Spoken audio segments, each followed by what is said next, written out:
पर जो basic problems हैं उसके सॉल्यूशन के लिए हम प्रयत्न नहीं करते।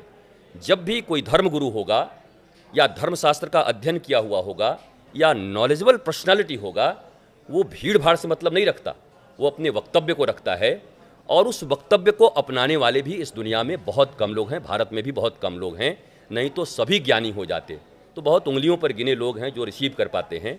लेकिन ये कथाएं चल रही हैं, ये धार्मिक आयोजन चल रहे हैं, इनमें अच्छी ही बातें कही जाती हैं, नशा छोड़ो, ये करो, तो इनसे कुछ लोगों के ऊपर जो प्रभाव पड़ता होगा। लेकिन बातें आप कह रहे हैं कि बातें अच्छी हो रही हैं। बयान एक बड़ा चर्चा में यति नरसिम्हानंद जी का, जिसको लेकर के माहौल सुलगा हुआ है, कई जिलों में जो है पथराव हो रहा है, दूसरे समाज के लोग सड़कों पर उतरे हुए हैं। ये कौन सा प्रचार प्रसार है? मुझे पहली बात तो ये कहना है कि धर्म एक है, धर्म अलग अलग है नहीं। धर्म की जय हो, मत अलग अलग हैं, बहुत सारे मत हैं, मैं धर्म तो एक ही मानता हूँ। अब किसी भी मत के महापुरुष के विरुद्ध किसी प्रकार की टिक्का टिप्पणी के मैं विरुद्ध हूँ। हम इसके लिए नहीं आए हैं इस पृथ्वी पर, हम आए हैं कहाँ खूबसूरती है, कहाँ अच्छाई है, उसको पिक करें और अपने आने वाली जनरेशन को दें। कहाँ गड़बड़ियाँ हैं, जो गड़बड़ियाँ थी वो हो चुकी हैं, जिसको आपको नहीं मानना आप मत मानो। आपने एक विवाद देखा होगा बहुत बड़ा, जो ढोल गंवार शूद्र पशु नारी, मैंने कहा आपको पसंद नहीं है आप इसको छोड़ दो, पर प्रातःकाल उठ के रघुनाथा माता पिता गुरु ना वही माथा। हर बच्चे को उठ करके अपने माता पिता को प्रणाम करना चाहिए, ये तो बहुत अच्छी संस्कृति है। जो अडॉप्ट करने लायक है उसको अडॉप्ट करिए, जो आपके लायक नहीं है उसको छोड़ दीजिए। किताबें जलाने का प्रयत्न मत करिए, आपको अपने भीतर में क्या लेना है आप प्रयत्न करिए। किसी दुकान में आपके पसंद का अगर सामान नहीं होगा तो दुकान में आग लगा दोगे? आपके पसंद का नहीं है दूसरे दुकान चले जाओ और जो पसंद का है उसे उस दुकान से ले लो। वैसे ही धर्मशास्त्र हैं, हो सकता है आपके योग्य उसमें चीज़ें न हो, समझने के योग्य न हो, तो आपके लायक जो है आप उसमें से ले लीजिए। मैं किसी भी प्रकार का इस प्रकार का वक्तव्य जो किसी भी महापुरुष के खिलाफ हो, मैं उसको स्वीकार नहीं करता।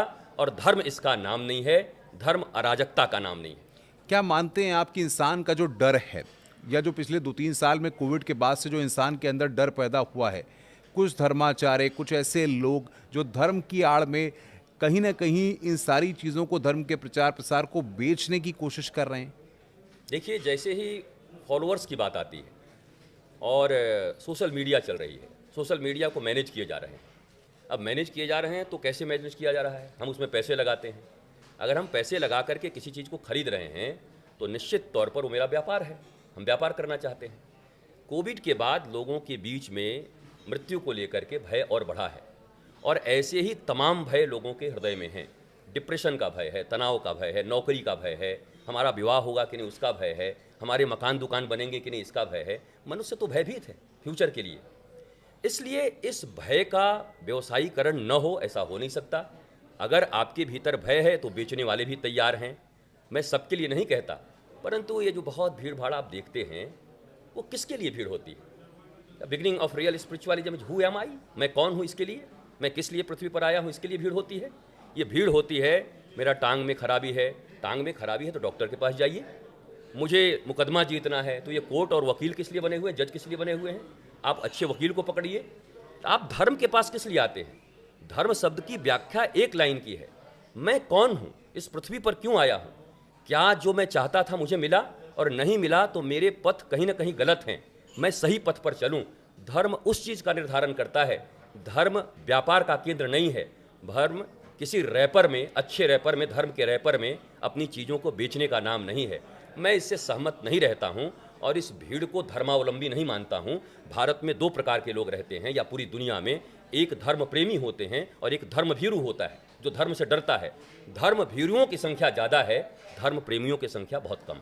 क्या लगता है आपको, जिस तरीके से हम देख रहे हैं कि सियासत की बात होती है, तमाम जो बाबा हैं उनके ऊपर बड़ा जल्दी जो है कहीं ना कहीं छाप लग जाती है कि ये इस पार्टी समर्थन करते हैं या इस पार्टी के ध्वजवाहक के रूप में काम कर रहे हैं, इस पार्टी का समर्थन करना चाहते हैं। और कुछ तो जो है चर्चा में इसलिए भी रहते हैं कि कई बार जेल में रहने के बाद पेरोल पर बाहर आ जाते हैं, तो उसके बाद चर्चा में रहते हैं। आप समझ रहे होंगे मेरा इशारा? जी, मैं समझता हूँ, आपके इशारे को समझता हूँ। अब बात यह है कि राजनीति से धर्म को अलग नहीं किया जा सकता।